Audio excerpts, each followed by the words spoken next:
Am I on? Yes. Okay, cool. Let's talk about fear. Who's a little nervous already? Why is that? Why are we a little nervous to talk about fear? Is it, I don't know. Let's ask first. Who here has ever been afraid? Ever? For those of you following along at home, literally every single person in the audience just raised their hands. How many of you have had a moment of fear this week? How many of you are having a moment of fear right now? Yeah. It's interesting because I think it's weird, right? Because every single one of us has experienced fear and is maybe currently experiencing fear, but we don't talk about it. And I kind of wonder if that's because we participate in an industry that's all about moving fast and breaking things and sharing your code through open source and sharing your knowledge by writing blog posts and getting up on stage. And you know what? Every single one of those things is freaking terrifying. We don't talk about it. So today, I want to talk about it. Let's get into this. I'd like to do a little thought experiment. On the next slide, I have the scariest thing that you can possibly imagine. Now, I don't want everybody to freak out, so if you want to opt out, you absolutely can. Now is a great time to pull out your phone, pull up Twitter, say how awesome I am. That's a good thing to do. But for those of you who are willing and interested in participating, I have the scariest thing that you can possibly imagine on the next slide. You can opt out if you like. Ready?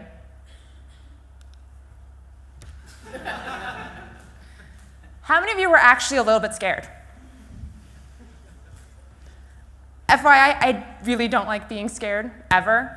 And every single time I do this talk, like practicing it, I get a little nervous.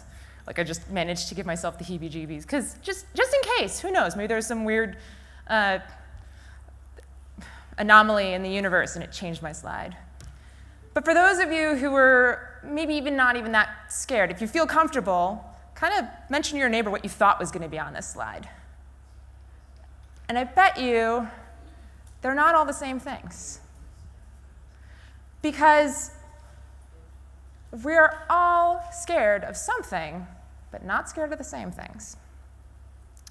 And if you felt a little bit of fear right before this slide, that's because anticipation alone is enough to incite fear in all of us, and to incite the fear response in all of us. But the coolest or scariest thing about it is that our imagination is so much scarier than anything I could have put up on this slide. So much more terrifying. Our fears are everywhere, right? Whether you were thinking of bugs or doing taxes or whatever it is that scares you, there's more to it than that, right? For me, I'm going to have a moment of vulnerability here. One of my greatest fears is the fear of failure. I'm terrified of failing. I'm terrified of disappointing people, of just completely falling flat on my face, all of it. I'm terrified. And this fear tends to manifest itself in lots of different smaller ways. I'm afraid to share my code online because I'm afraid people are going to comment on it negatively. I'm afraid of asking for more money or for promotion because what if I don't deserve it? I'm afraid of disappointing my teammates when I work on a team, so sometimes I hold back a little bit. And the example I'm going to be using throughout this talk, it's kind of funny I'm about to say this, but I have a fear of pushing to production. I really do. And as tech lead of the NPM website team, I do it every day. So it's something I've had to kind of figure out. But what is fear?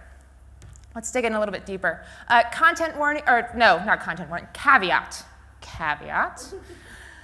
I am neither a doctor of any sort of medical profession, nor am I a neuroscientist, though I did get to study neuroscience for 10 whole weeks in university once upon a time. But I've done a lot of research, a lot of academic and a lot of personal research on this topic, and I'd like to share those things with you. But note that these are things that I've experienced and I have learned work for me. And if they don't necessarily work for you, that's totally fine. If you've already found something that works for you, ignore everything I have to say and just do that, because the most important thing is that y'all are survivors and moving forward and et cetera. But if you've never done anything and you're curious, I have some ideas. Cool. So let's ask the dictionary, what does fear even mean? And let's cut it down to a basic. Fear is this unpleasant emotion caused by some sort of threat. But it's weird because it's not all in your head, right? It's not all in our heads. And I'm going to explain kind of how fear works. Normally when I give talks, I try to explain something very technical with everyday things. But today I'm going to try to talk about this everyday thing with something very technical, JavaScript. So I want you to imagine that your brain is a browser, okay? And your brain's just going along, flipping through pages, and you are suddenly accosted by this. This is terrifying. Terrifying, terrifying. You have no idea what this is, and because it is new, you are scared. You are absolutely scared. So what is the first? So now your brain, your browser, is going to send two AJAX commands, two asynchronous AJAX commands to different parts of your body. One's going to be chemical and one's going to be neural. The first one, the chemical one, goes, oh my God. It doesn't actually know that it's a bear. It just goes straight, short circuits to the body, doesn't identify the thing at all. It just knows it's new and therefore terrifying. And now we need to make a decision, which is going to be AJAX async process number 2. It's going to make the decision. But for now, we just know that we need to make a decision. Do we fight? Or do we run? Now, it doesn't matter which of these two decisions we're going to make, the same thing has to happen in our bodies. Our heart starts to race, because in order to fight or run, we need to get all of the blood and oxygen pumping through our bodies so that our muscles can get moving. So you start to hyperventilate a little bit, our breathing gets a little bit faster, these things start to get intense, right? Then the spine starts to shiver. You start to feel a little tingling in your fingers because your body has decided, you know what, the little finite, minute processes like calligraphy, nobody cares about that right now. We just gotta fight or flight. That's it. That's all that matters. The muscles start to tense. Okay, we're ready. Fight or run. Fight or run. The process in your brain is just going off the wall, right? Your load average is increasing way too fast. Like everything is running super, super hot. It's just waiting on this decision. Waiting on this decision. Hey, async process number 2, what are we gonna do? Async process number 2. This is the neuron response. It's like, I think that might be a bear. Could it be a bear? I don't know, maybe it's a bear. You know what? Even neurons have to do searches. What they actually do is you have a nice little bank, a memory bank in your brain, and the neurons go through, and they're like, okay, well, what's coming up? What could this possibly be? Have we seen this before in real life? Have we seen it on TV? What is this? Why? I need to understand what's going on. Let's do some research. So let's search the database. The neurologically processed memories bank. Magically, we put in the search keyword term, and it somehow manages to actually show up on top, which is pretty rare for NPM. So we think it's bear. What is this thing? Okay, this is pretty darn dangerous, right? It's got some fangs and claws, and okay, this is definitely a threat. We must run. Run. Just whatever you do, run. But hold up.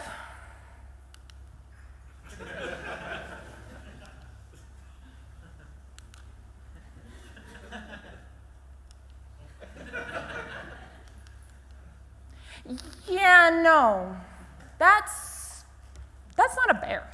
That's so not a bear. It doesn't match at all. The matching algorithm has returned a false. Now, if it returned a true, run, definitely run. Do not stay, just get out.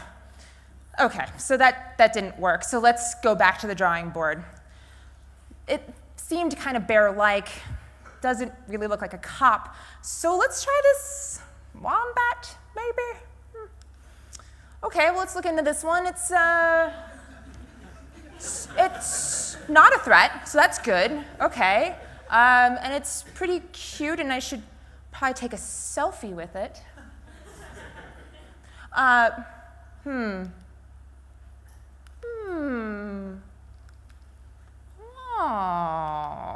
yes, OK. We have found our object. Not a threat. That's cool. Chill out. It's time to reset. So now the neurons went back. The process has completed, and it said, not a threat. You don't have to run or fight. Bring it on down. What's your body doing? Your body's going, just give me a minute. I'm going to calm down. It's kind of the fear high, right? You have to come back down. And the thing is that these two processes are perfectly asynchronous. One can return before the other. This is why sometimes you get a little shock, and then you're like, wait, that wasn't actually scary, but you still have to come down a little bit. And then there's some times where you're like, oh, that's not scary at all. Everything's fine. Everything's totally fine. Everything is just fine. Oh my God, it's a threat. And then your whole body is just like, and you're just like, must run. And like everything is so slow to come up because it hasn't been preparing this whole time. And we've all experienced this, right? We've all experienced this asynchronous process, this chemical versus neurological differences, these asynchronous things, and it's super weird and super uncomfortable, and race conditions, what can you do? But the key piece here is that for most of us, the response is still fully and totally real, even if the threat isn't. And that's a little scary in and of itself. But fortunately, the fear is often not quite terror. Sometimes you're just pushing to production. I'm not about to run out of the office every time I have to push to production, because if we did, you would not see any updates on the MPM website ever, right? But it's just scary enough. The heart still pumps just a little bit faster than I'd like. Things just get my fingers get just a little bit tingly. That happens. Now, I do want to address that sometimes the fear is bigger than it really needs to be. And we notice this in ourselves. We notice that there are moments where we're like, you know what, maybe I would really rather sit in a corner than have to face any of this stuff. And you notice that about yourselves. And I would go ahead and proffer that maybe that's something that we notice as a bug in our own personal systems. There's nothing wrong with bugs. It's simply an opportunity for us to address them, either by fixing them or by working around them. Some bugs you just can't fix, and that's OK. You just work around them. But what do you do when you're faced with a system that you don't fully understand? We've all been there, right? We're technical people. We don't know everything, believe it or not. And so what do we do when we're faced with a technical system that we don't fully understand? Well, we find somebody who's an expert in that system, and we pair program with them, right? And then we get to learn a little bit more about the system, and we learn how to work through the system on our own over time. So, side note, therapy, I like to think of it as DevOps pair programming for your brain. With therapy, you can actually talk to somebody who is an expert in brains, an expert in this system, this very complex computer that you don't really fully understand. And they can work with you and step by step through your personal code base to find a solution that works for you. This is an excellent long-term approach. But now let's talk about a more short-term framework. These are the things that I like to do to manage my own fears. Again, these work for me. They may or may not work for you, but I like to share them with you anyway. So again, my fear, we're going with this fear of pushing to production, which is real. The first thing you need to do, that I encourage you to do, is to identify your fear. Studies show that it doesn't actually matter where the fear came from. It just matters what it is. It's perfectly wonderful that you're scared of pushing to production, but it doesn't matter that the first time that you pushed to production, you broke production because you got sugar high off of a Cadbury cream egg. That may or may not be a true story. Okay, that's a true story.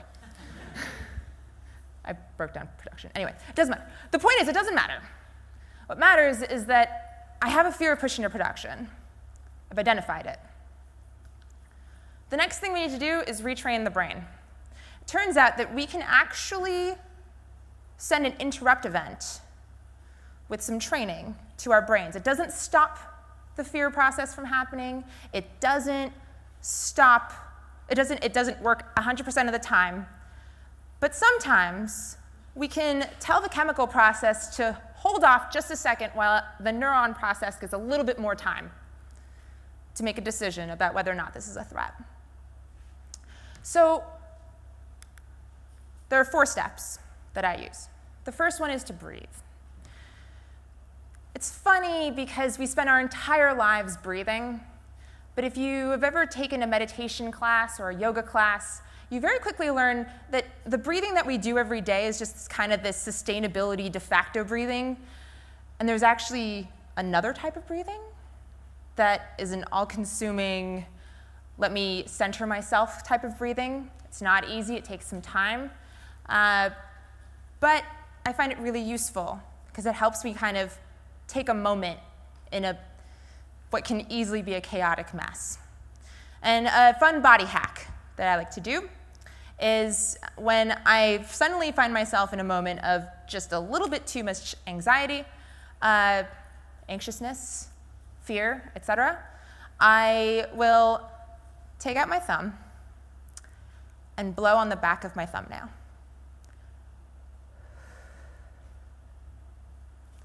It seems so simple, but that one little thing, if you just focus on the back of your thumbnail and blow right there, it'll kind of help calm things down, just for a second.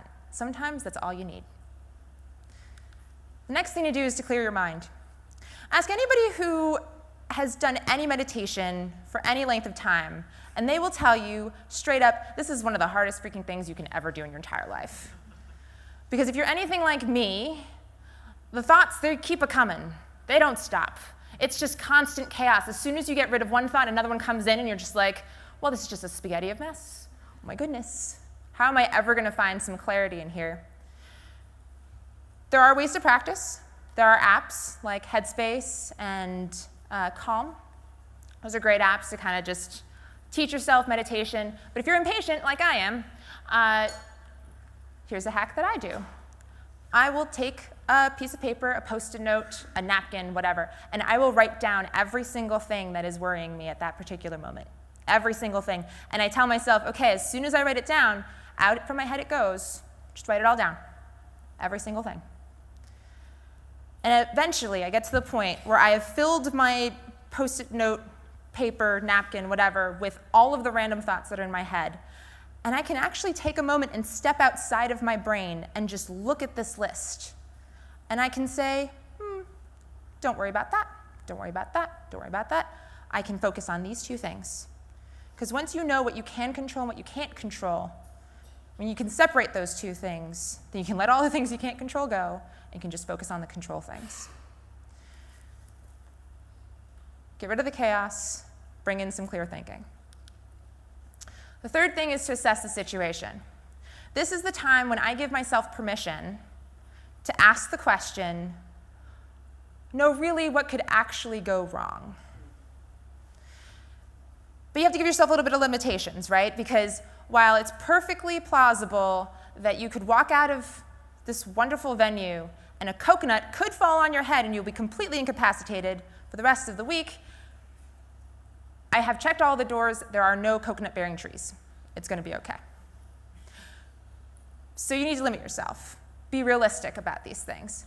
But when it comes to pushing in production, what could possibly go wrong? Well, I could push out some bugs, which could break production, which would make all of y'all really, really sad. And then you'll go on to Twitter, and support will find out about it, and then support will tell me in tears, and then I am suddenly caught in the middle of everything. Oh my God, I totally broke everything. That was terrible. But I also want to encourage you at this specific opportunity to ask yourself what can go right. What could go right? Well, I could push out bug fixes, and suddenly the users will be much happier because the things that were broken are now fixed. Or there's a new feature, and now they're really happy with us, and then they'll go on Twitter, and they'll talk about how great we are, and then support will see it, and then they'll post it in the Joy channel, because we have one of those in our Slack, and then I'll feel really warm and fuzzy, and that's really wonderful, right? So sometimes remembering the good things that are coming up is enough to make the bad things, while still relevant, not seem quite so bad. But just assess the situation, figure out the risks, and then finally make a plan. No one plans to fail. It is simply a failure to plan. So for me, this is the opportunity to look at all of the things that have come up so far. Taking a breath. Okay, we're centered. I've cleared up my mind. What am I worried about? I've assessed the situation. What could possibly go right or wrong? And now I think, now what? Well, let's try not to push any bugs out and instead push out bug fixes and features. How do we do that? Let's create a checklist. I have a checklist like you wouldn't believe. It's got check that all of the PRs have been merged in, make sure all the tests pass, inform support that we are about to push to production and that these are all the things that we're about to push, and make sure this and make sure that, and don't forget this and don't forget that, and oh, by the way, breathe. But once you do that, once I do that, now suddenly pushing to production doesn't seem quite so scary. Now I'm a little bit more in control. And that, I think, is kind of the key. So, using everything that we've just learned, let's try this again. I am going to show you the scariest thing that you've ever seen. But this time, I want you to breathe, clear your mind, assess the situation, and make a plan. And maybe this time, instead of making a plan, maybe instead of following what I just said, which is, I'm going to show you the scariest thing ever, replace the word scariest with the word happiest. No one says you have to listen to me anyway, just because I have the mic. Doesn't mean you have to. So instead of the scariest thing, like a bug or, paying taxes or really bad coffee, I don't know what it is that scare you, think of the happiest things. Children laughing, cute corgis with little corgi butts, candy, I don't know, whatever. Do that instead. Think about that. All right, ready? I'm going to do this again. Here we go. Who was scared this time? For those of you at home, 0 people. Congratulations, you have all retrained your brain. Or you've learned to expect that I'm not actually going to scare you. But in the event that you were scared, just in case, remember that you're not alone. We've already proven that every single person in this room gets scared. I know that we have a very small sample size relevant to the entire population of the known universe, but I would like to think that if 100% of the people in this room have in the past once or twice, maybe 10,000 times gotten scared, probably the rest of the world gets scared too. Everyone is afraid sometimes. And it's important to remember that even though each and every one of us gets afraid sometimes, it's also important to remember that other people get afraid sometimes.